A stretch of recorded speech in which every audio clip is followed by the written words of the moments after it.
पूर्णमद पूर्णमिदं पूर्णात् पूर्णमुदच्यते पूर्णस्य पूर्णमादाय पूर्णमेवावशिष्यते।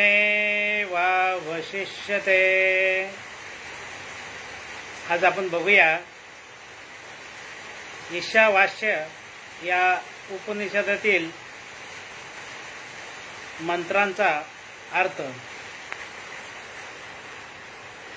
ईशावास्यमिदं सर्वं यत्किंचित् जगत्यां जगत् तेन त्यक्तेन भुञ्जीथा मा गृधः कस्य सुधनम्।